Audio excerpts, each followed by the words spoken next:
Good morning, everyone, and welcome to our Tyro MDS broadcast this morning.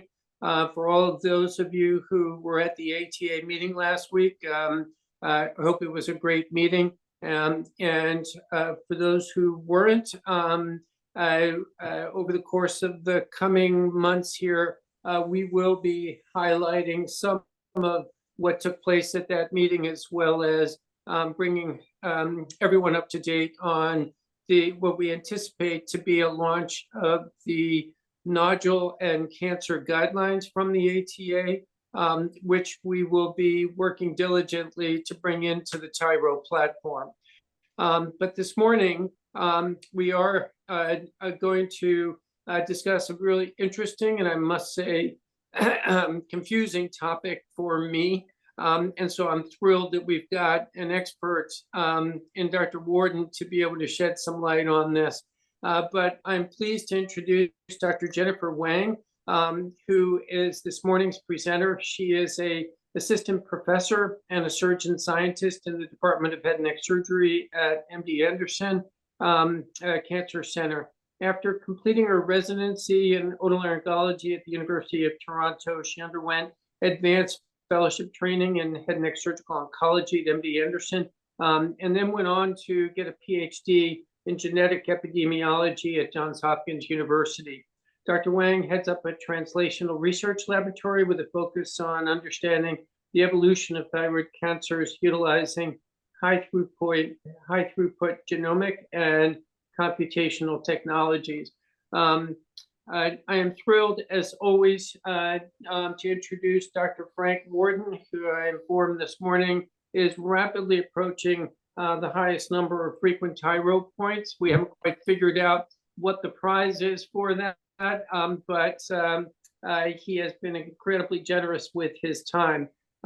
He is a member of the faculty at the University of Michigan Rogel Cancer Center, where he is a clinical investigator working in concert with both the multidisciplinary head and neck oncology and the multidisciplinary lung cancer programs. I've had the privilege of introducing Dr. Worden on multiple occasions, and I always marvel at the unusual path that he took to this morning, which is coming on as an expert in both head and neck and thyroid oncology. He started off as a registered pharmacist before he went on to get to medical school, and then followed up with a combined residency in internal medicine and pediatrics. He then completed his fellowship in medical oncology and hematology at the University of Michigan, where he is currently holds a key position. In addition to all of the above, Dr. Worden is a highly valued member of the Tyro Advisory Board. And so with that, I want to thank you both. But before we get to the presentation, I do want to point out to our listeners, for those of you who are not aware, we do have a monthly podcast that appears, should be in your inbox. Those of you who register for Tyro, and I believe it launches the third Thursday of every month. So if you keep an eye out for that, and I'm thrilled to report that we are marching through the first 8 podcasts for 2025 launch, and look forward to continuing this once we get to the new year. So with that, welcome Dr. Wang, and look forward to your presentation. Thank you so much. It's a great pleasure to be here, and I'm really excited to be presenting to this esteemed group. And this morning, I'm going to talk about this work that we did looking at the germline genome in papillary thyroid cancer. So I have no disclosures. So just to provide a generalized background on this topic, I'm going to be specifically talking about DNA level alterations when I talk about genetic alterations. So, and there are 2 components to DNA alterations that are relevant in this topic. One are those that are inherited. This is tested through blood. And this is known as the germline genome. And this type of alterations in the DNA is present in all of our cells. This is in contrast to somatic genomic alterations, which are acquired and are identified in the tumor only. So in general, the term genetic variant just refers to any changes at the DNA level. It could be a substitution of one nucleotide, or it can be a larger scale alteration like a deletion or insertion. And the thought is that these small scale changes in the DNA can have implications at the phenotypic level. For example, your eye color, which is inheritable DNA alteration. When we talk about germline genome, the type of alterations that are typically looked at are known as SNPs, or single nucleotide polymorphisms.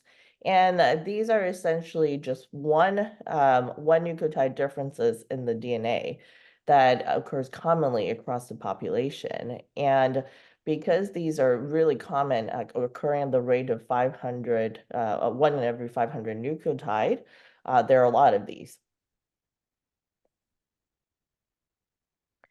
And how this is typically studied is in the context of the risk of developing cancer.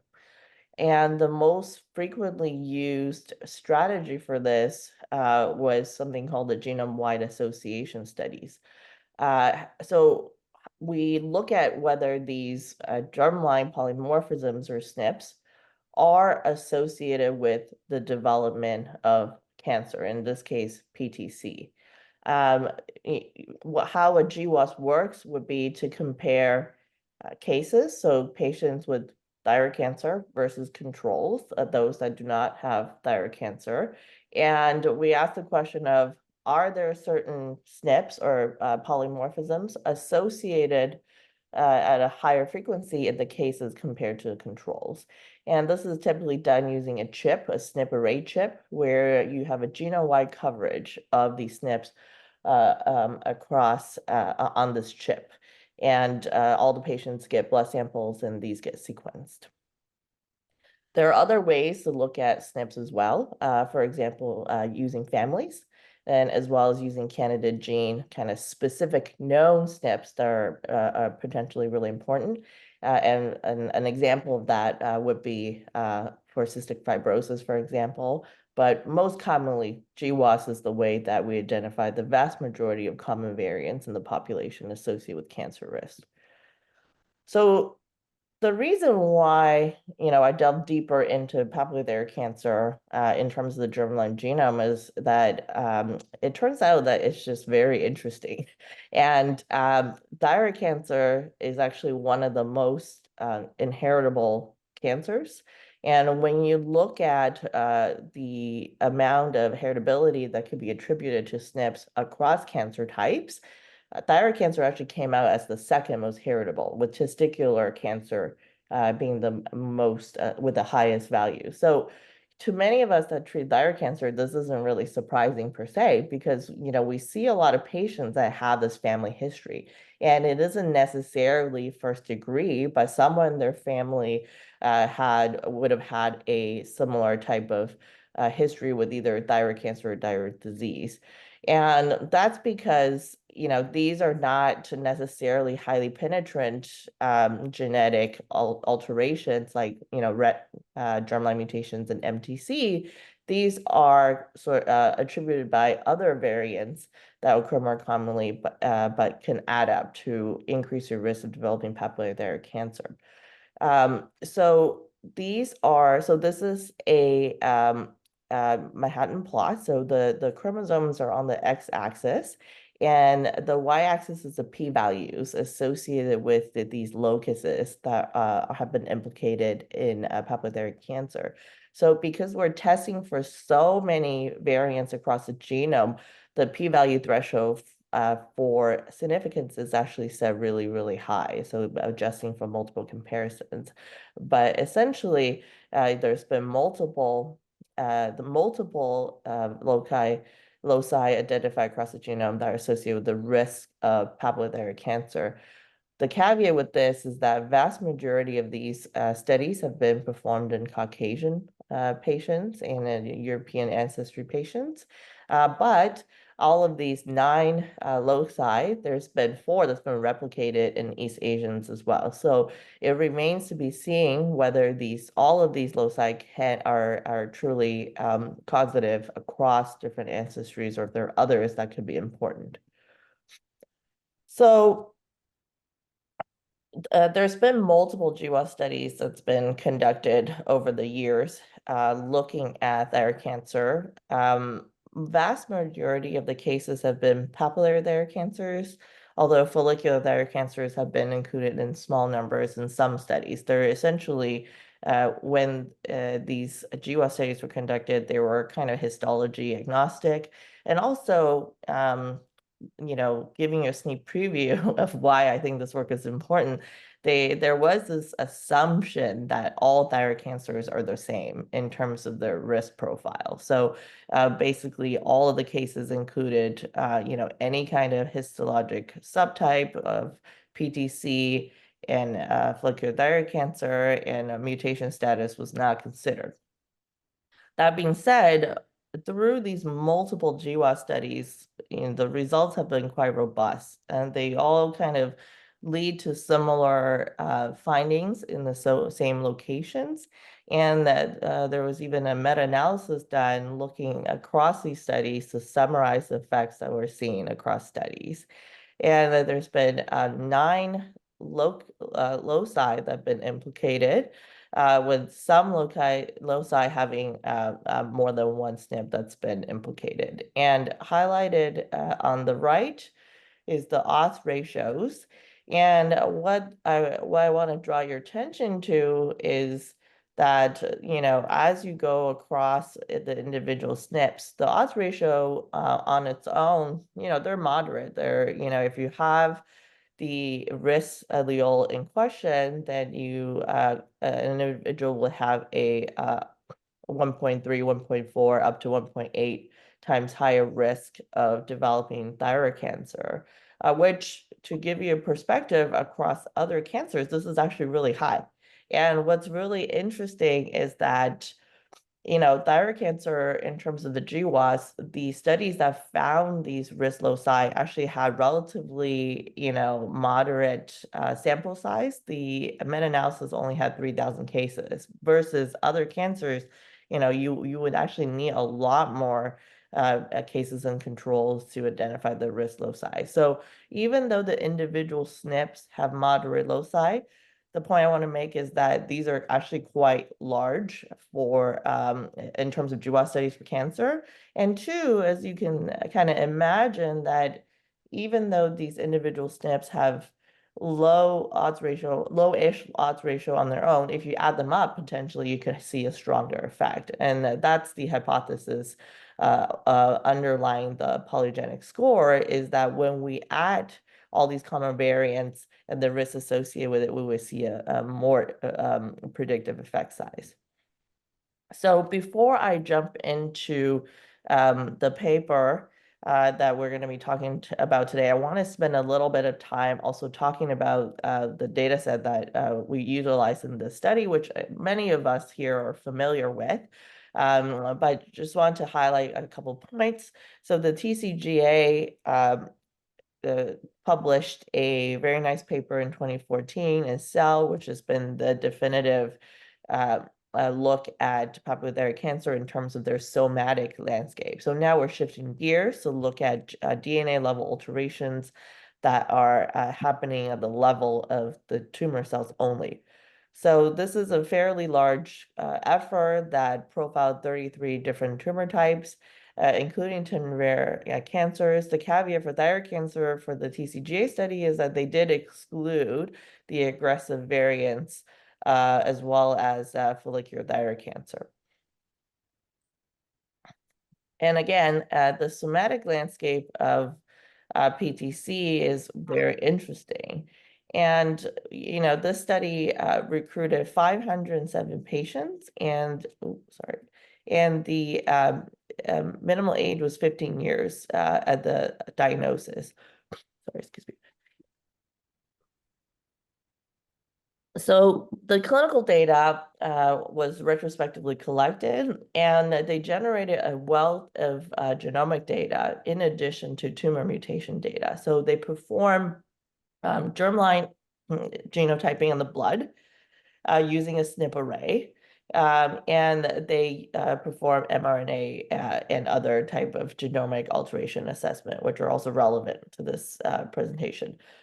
A large component of what we do in the somatic space is related to germline, is to be able to use the germline data to call tumor mutations. And, for a large part, that's what this germline data was generated for, is to be able to identify mutations that are not present in the germline, but present in the tumor only, for the sake of describing the somatic landscape. But essentially, for our study, we took advantage of this germline data that's available to ask the question of whether germline risk is associated with phenotype. So as a review, a vast majority of papillary cancers, in terms of their somatic landscape, harbor mutations in the MAP kinase pathway. The PTC genome, in terms of the DNA space, is actually really, really interesting. If we look across the TCGA, PTC has one of the lowest mutation burdens. And approximately 60% of papillary cancers harbor the BRAF V600E mutation. There are other BRAF alterations, as we know, but those are really rare. And the other mutations are more varied. So approximately 12% carry mutation in the RAS family of genes, with NRAS being the most frequent in PTC. And these are mutually exclusive with BRAF V600E.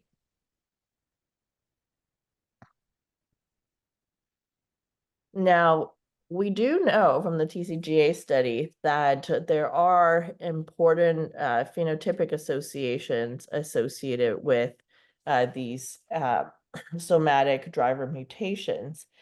And this is also adding to our prior knowledge that mutations also affect the clinical presentation. So we know that in general, BRAF V600E mutated tumors have a higher risk of multifocality with bilateral tumors, higher risk of nodal metastases, advanced stage of presentation. And from the TCGA study, we know that BRAF mutated tumors tend to have lower thyroid differentiation score, which has implications potentially in their ability to take up iodine. RAS mutated tumors in the context of PTC is actually associated with less lymph node metastases and higher thyroid differentiation score. So from the TCGA study and others, we have this knowledge that on the somatic level, their driver mutation status is really important in terms of phenotype. So how do we connect these two aspects? How do we connect what we know about the germline genome in papillary cancer with what we know in the somatic space? And the question that I wanted to ask was, does inherited risk impact the type of tumors you develop?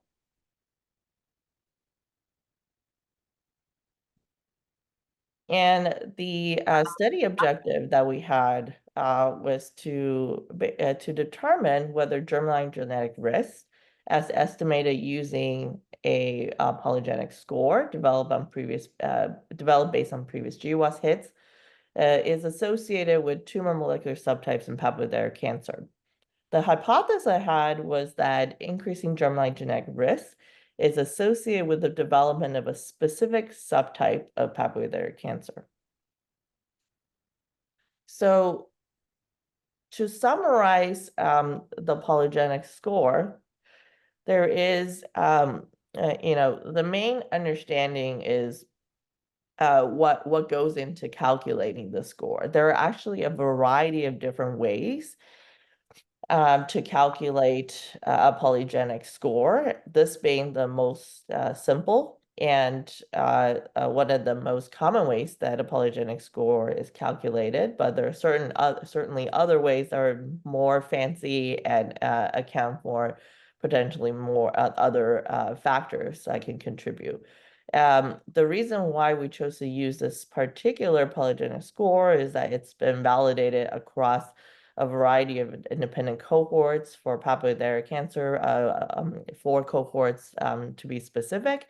And essentially, this is taking the 10 SNPs that I showed you in the earlier slide that were found to be important for papillary cancer across different studies. We used the odds ratio that was obtained from the meta-analysis of 3,000 cases. And the polygenic score basically adds up all of these SNPs, and it's weighted by the odds ratio that was obtained in the meta-analysis, and then multiply that by the number of alleles that individual carries, and it's just to add all of those weights up to summarize the individual's polygenic risk. And this is a really nice paper that looked at the specific polygenic score across 3 different cohorts of patients, primarily of European ancestry, from Ohio, Iceland, and the United Kingdom. And what's shown on the left here is a summary across the cohorts in terms of the association between the ranking of polygenic score and the odds ratio of developing papillary cancer. So the score is broken down into deciles, and odds ratio is shown on the y-axis. And what this is showing is that individuals in the top decile had approximately 7 times higher risk of developing papillary cancer compared to those in the bottom decile. So going back to our study, what we did was we utilized the data from the TCGA PTC study. We included all patients that were 15 years of age and older as the initial cohort. And we require patients to have SNP array data from their blood. And the SNP array data that the TCGA generated covered over 900,000 SNPs across the genome.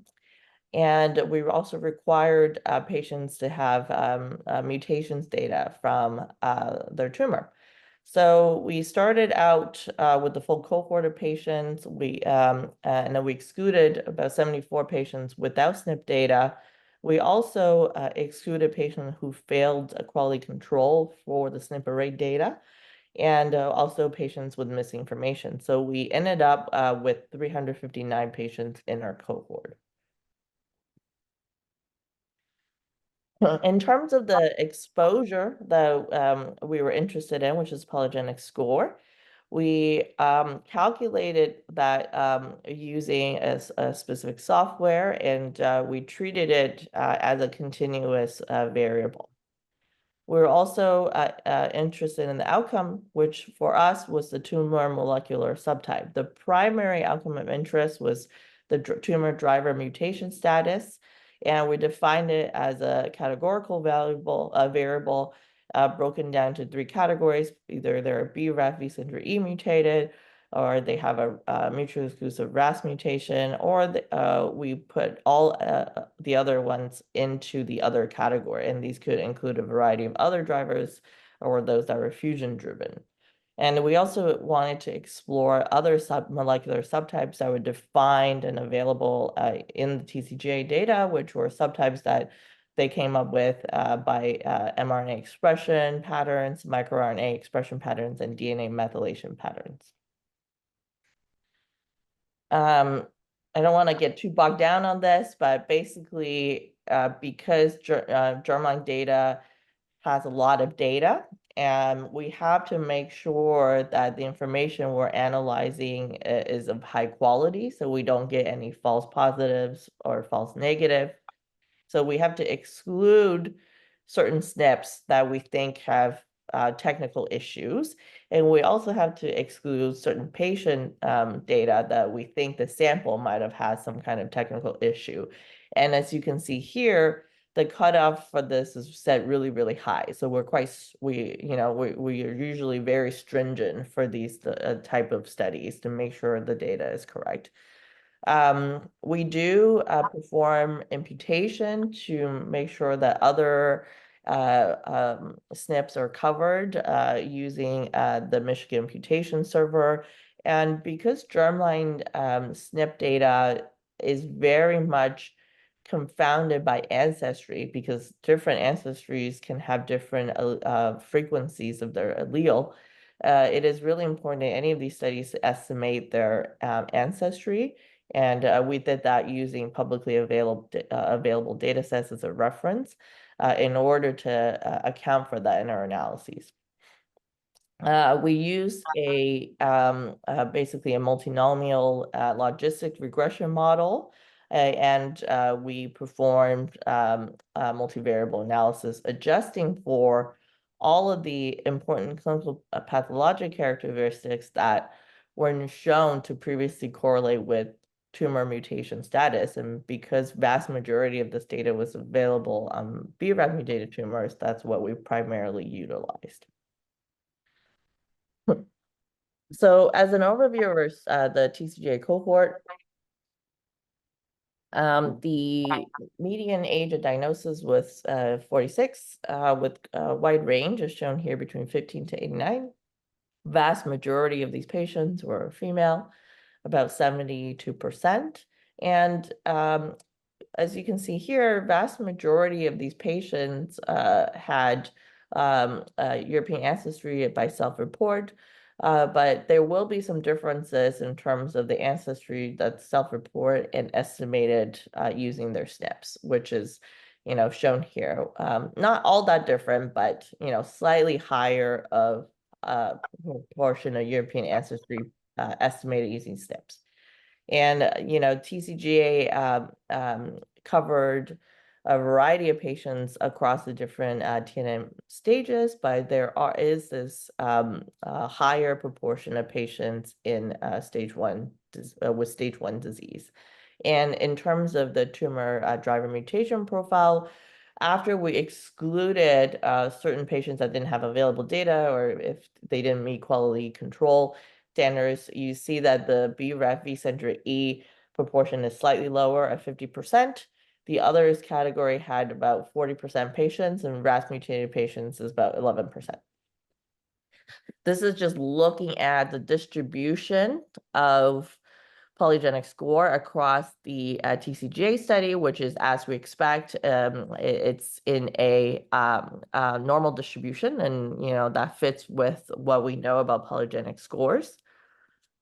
And this is the first result that's interesting, is that then we're looking at this distribution by tumor mutation status, and this is where you start to see some interesting differences. So the curve shown here in red are those tumors that are BRAF 600E mutated. Green are those tumors that are in the others category, and RAS-driven tumors are the ones in blue. So you see that in general, there is a shift towards the right side as we go from RAS to others to the BRAF category, with the BRAF having the highest range of scores. And this is analysis we did to estimate the probability of a patient having a certain driver mutation subtype based on their polygenic score. So on the x-axis is the quantile of polygenic score going from low to high, high meaning that you have a higher germline genetic risk. And on the y-axis is their estimated probability of having a specific driver mutation status in the tumor. And what's interesting is that as you go from low germline risk to high germline risk, the probability of having a BRAF mutated tumor goes higher, and then the probability of having a tumor in the others category is lower. RAS is about the same as you go from low to high, but keep in mind that this is the RAS group is limited in terms of sample size. And this is just another way to show that finding, but looking at the actual numbers that were generated for these estimates. As you can see here for the BRAF mutated tumors, there is a range of probabilities ranging from 32% to 68%. Again, RAS is very similar, going from about 9% to 11%. With a moderate range for the others group. And when we put this question in the multivariable setting, we wanted to ask the question of, after we adjust for all of these other factors that we know are associated with tumor mutation status, for example, associated with the development of a BRAF mutated tumor, do we still see the same effect? And what we see is that, yes, polygenic score is independently associated with tumor molecular subtype defined by driver mutation status. Here, we're using the other subgroup as the reference, and we're comparing that to BRAF and RAS-driven tumors. Now, the TCGA also had other information other than tumor driver mutation status, and we leveraged that information as well for a study for some exploratory analyses. In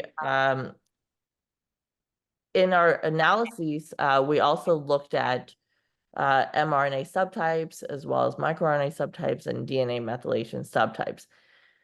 The caveat for these is that there's been a variety of data looking at whether these patterns are associated with important clinical outcomes or patterns, but I think that the jury is still out in terms of what the clinical implications are. So that's why this is more of exploratory. I wanted to highlight with this data is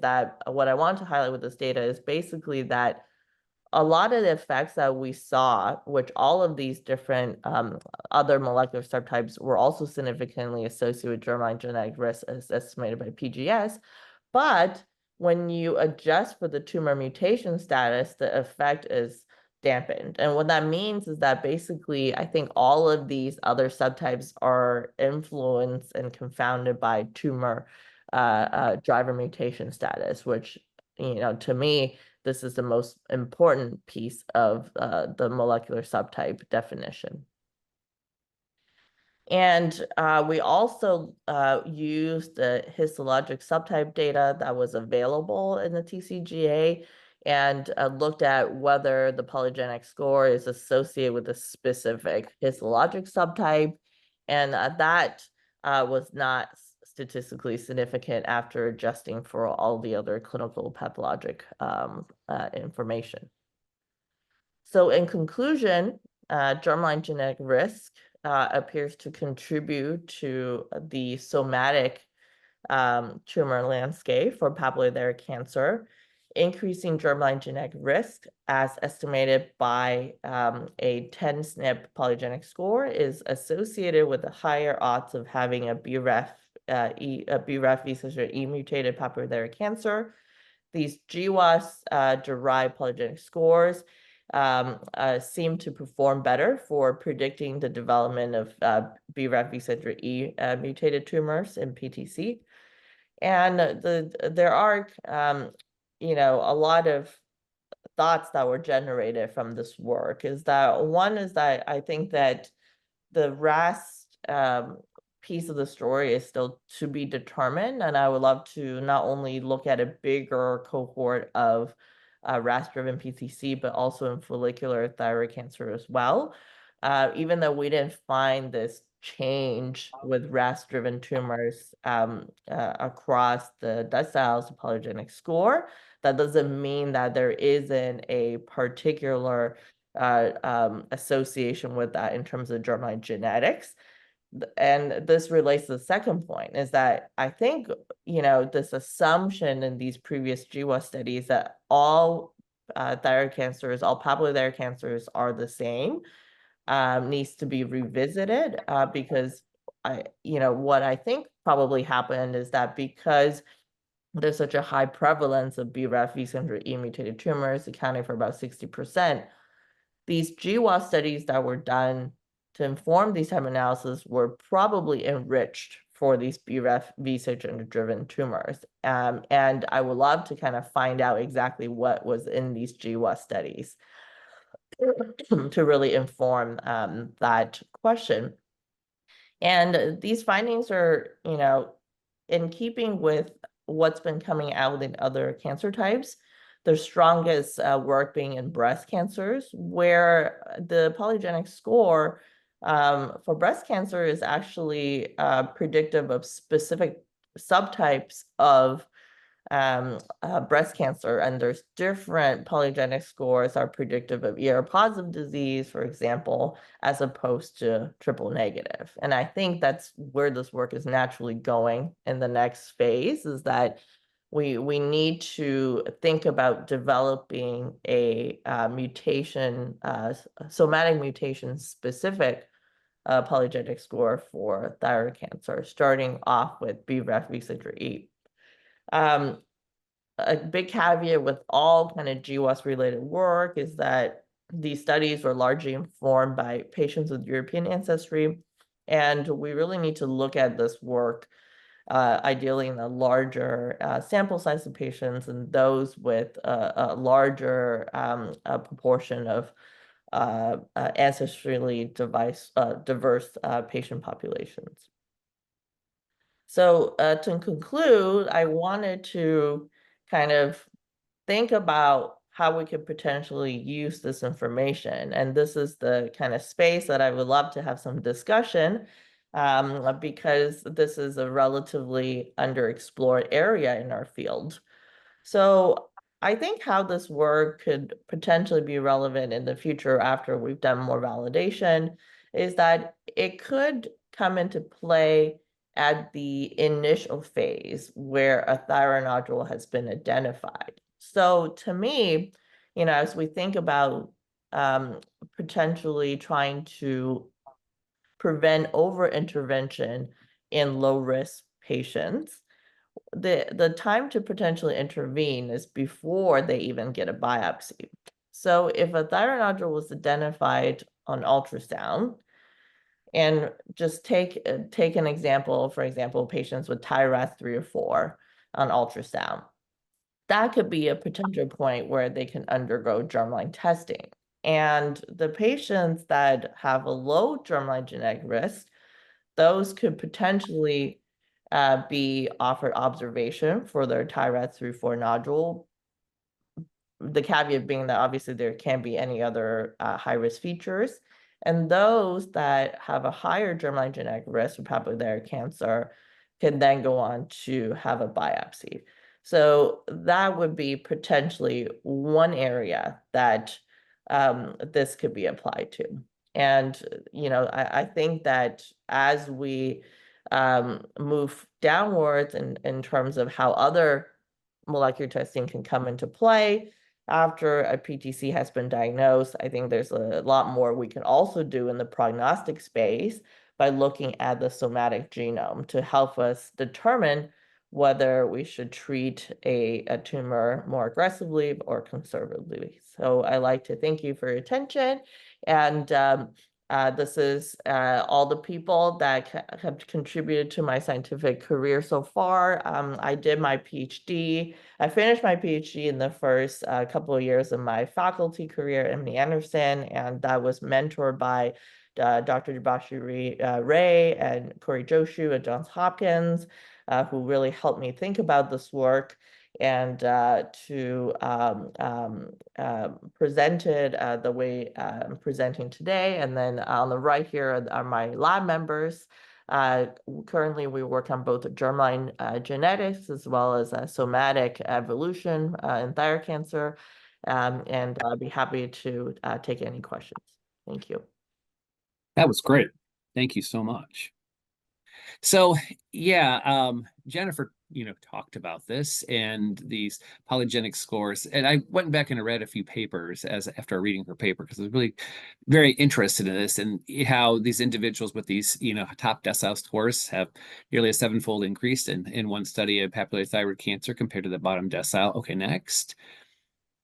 And I thought what was interesting about this study was these environmental factors that also played into this.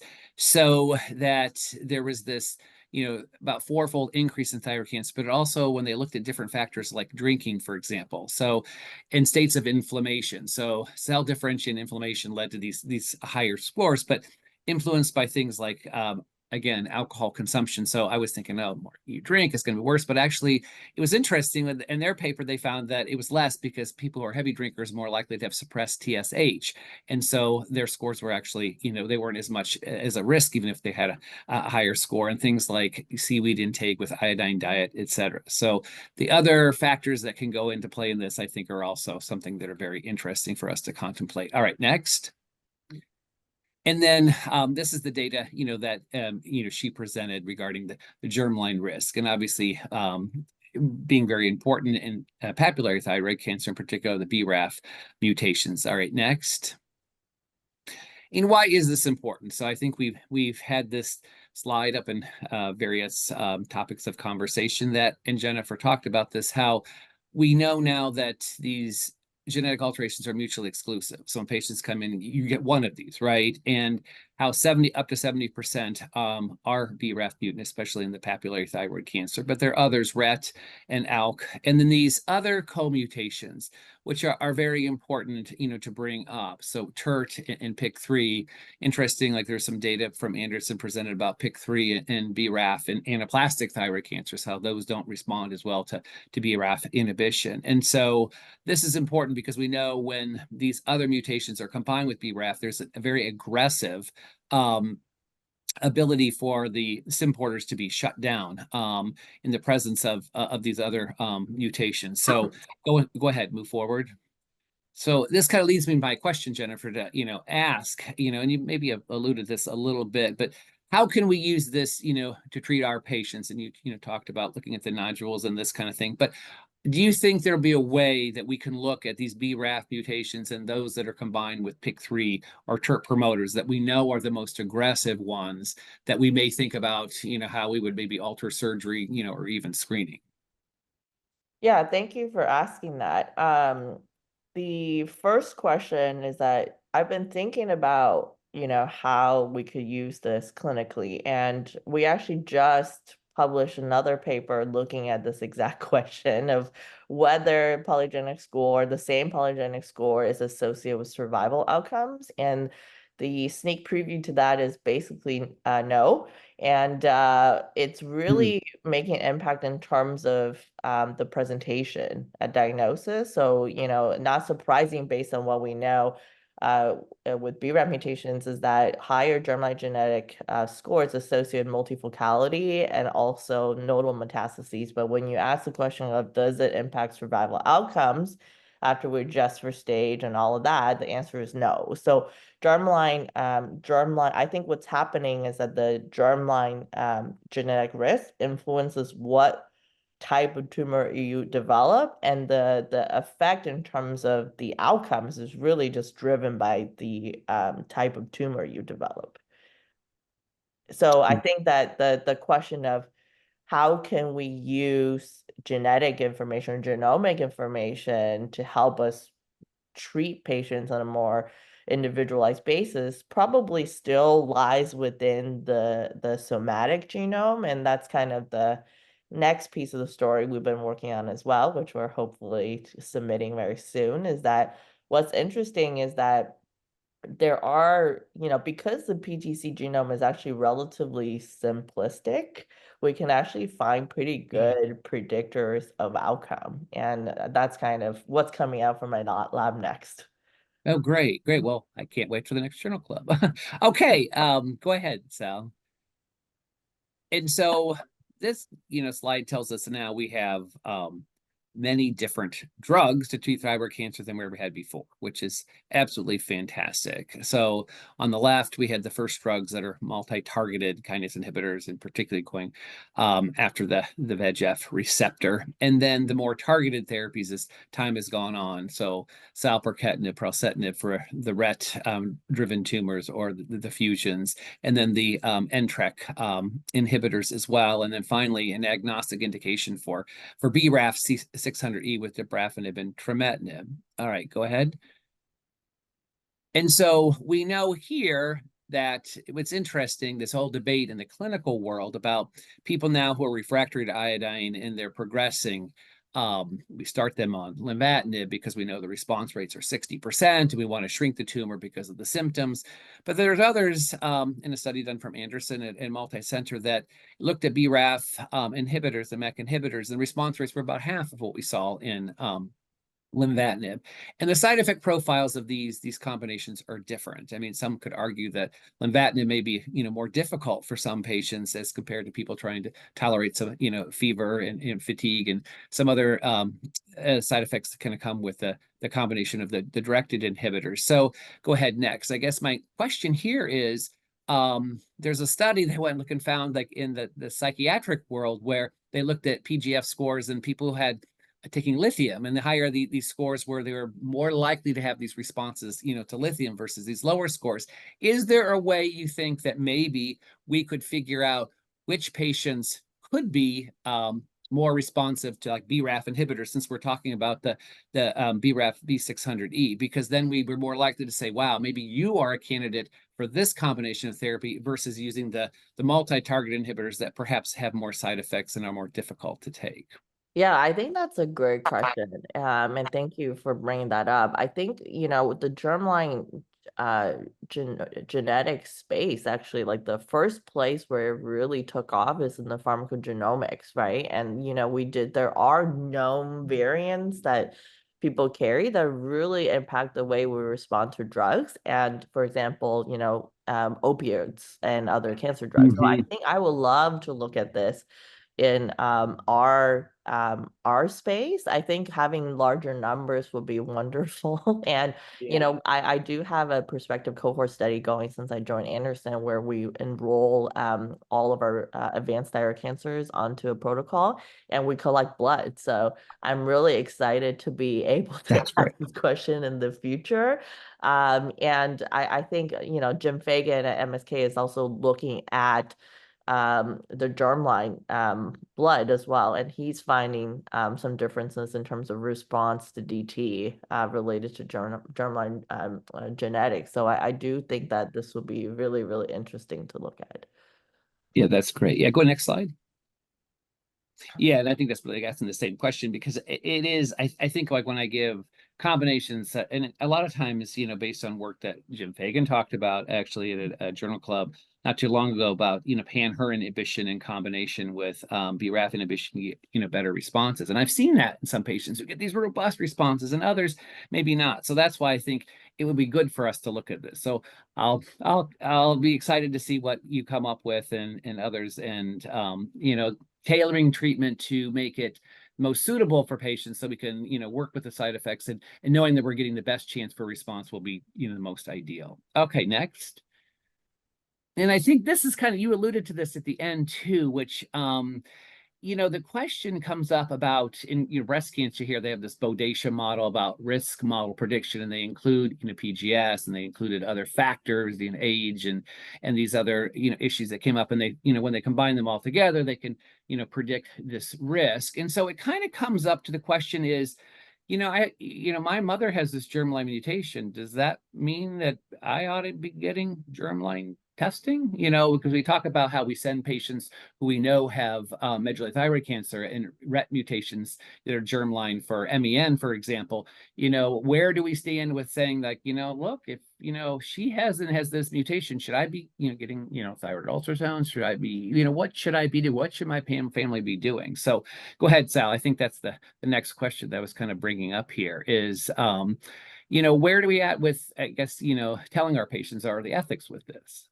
Yeah, I thank you. I think this is a space where I think as a field, we need to think more about. I don't, I have some thoughts, but I don't know that I have an answer per se. I think what this work shows is that, to me, the most important piece is that what we're actually testing for in patients when we send them for genetic testing for papillary cancer, it's not actually providing all the relevant information. So when we send them to a genetic counselor to do germline testing, if they have multiple affected first-degree family members, we're really testing for those like highly penetrant Right.